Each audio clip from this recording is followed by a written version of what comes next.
पिछले श्लोक में हमने देखा कि अर्जुन का ऐसा मानना है कि कुल परंपरा के नष्ट होने से हमारे जो पूर्वज हैं उन्हें सुख शांति तथा समृद्धि प्राप्त नहीं हो पाएगी तथा हो सकता है जिससे उन्हें नरक का भी भोग भोगना पड़े।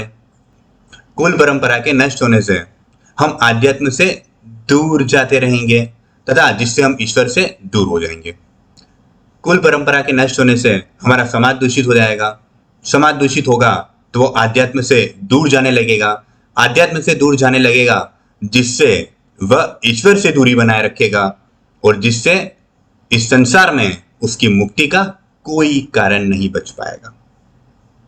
तो आज हम श्लोक की बात करेंगे, वे हैं 44, 45, 46। तो आइए श्लोक देखते हैं।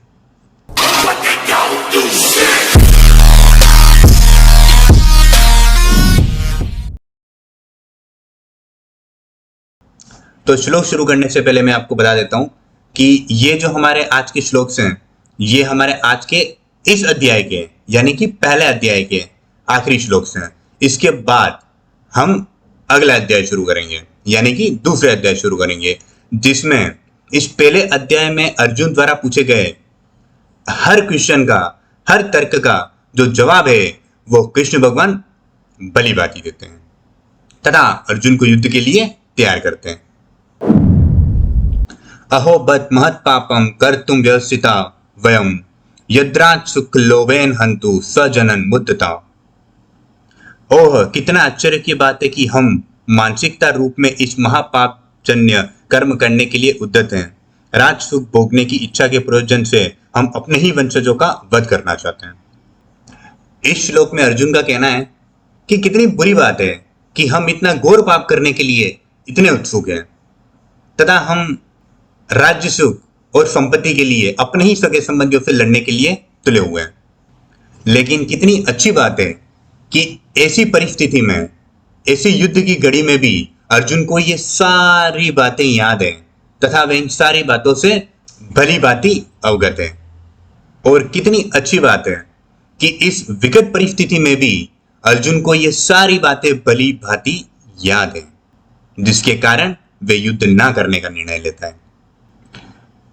यदि माम प्रतिकारम शस्त्रम शस्त्र पापण धार्तराष्ट्रण हंतुस्तन्मय क्षेमतरम भवेत। यदि धृतराष्ट्र के शस्त्र युक्त पुत्र मुझे निहत्ते को रणभूमि में प्रतिरोध किए बिना भी मार देते हैं तब यह मेरे लिए श्रेयकर होगा। इस 45वें श्लोक में कहा जा रहा है कि पुराने समय में एक ऐसी प्रथा होती थी जिसमें यदि किसी योद्धा के पास शस्त्र नहीं है अर्थात वह निहत्ता है तो उस पर आक्रमण करना युद्ध के नियमों के खिलाफ होता था तथा उसे पाप कर्म माना जाता था। लेकिन ऐसी परिस्थिति में भी अर्जुन का कहना है कि मैं शस्त्र नहीं पकड़ूंगा, उसके बावजूद भी यदि मेरे दुश्मन मुझे मार भी देते हैं तब भी मुझे कोई गम नहीं है तथा मैं शस्त्र उठाकर युद्ध नहीं करूंगा। एव मुक्त्वा अर्जुन संख्ये रथोपस्थित उपाविशत विसृज्य संशरम चापम शोक संविघ्न मानस। संजय ने कहा, इस प्रकार यह कहकर अर्जुन ने अपना धनुष और बाणों को एक ओर रख दिया और शोकाकुल चित्त से अपने रथ के आसन पर बैठ गया।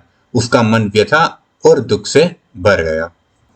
इस आखिरी श्लोक में संजय धृतराष्ट्र से कहता है कि जैसा कि मैंने आपको पहले बताया था कि ये पूरे के पूरे युद्ध का जो घटनाक्रम है वो संजय को दिव्य दृष्टि मिली हुई है तथा वो धृतराष्ट्र को एज इट इज जो कि युद्ध रणभूमि में कुरुक्षेत्र में हो रहा है वैसा एज इट इज धृतराष्ट्र को वो अपनी दिव्य दृष्टि के द्वारा बताता है।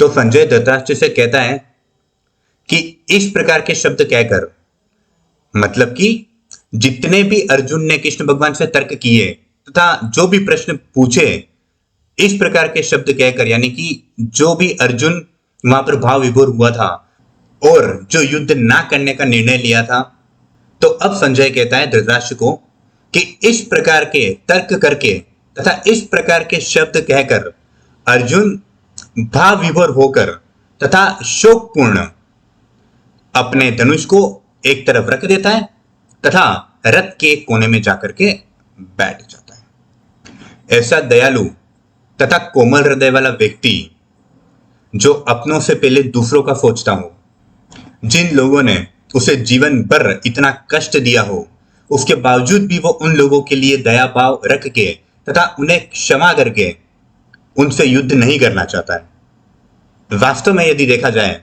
तो ऐसा व्यक्ति ही आध्यात्म का ज्ञान लेने योग्य है। और ये सब कुछ इसलिए हो रहा था क्योंकि अर्जुन सदैव भगवान की सेवा में रत रहता था तथा उसे भगवान की भक्ति के आगे कुछ दिखाई नहीं देता था, जिसके कारण वे इतना दयालु और भाव विभोर था।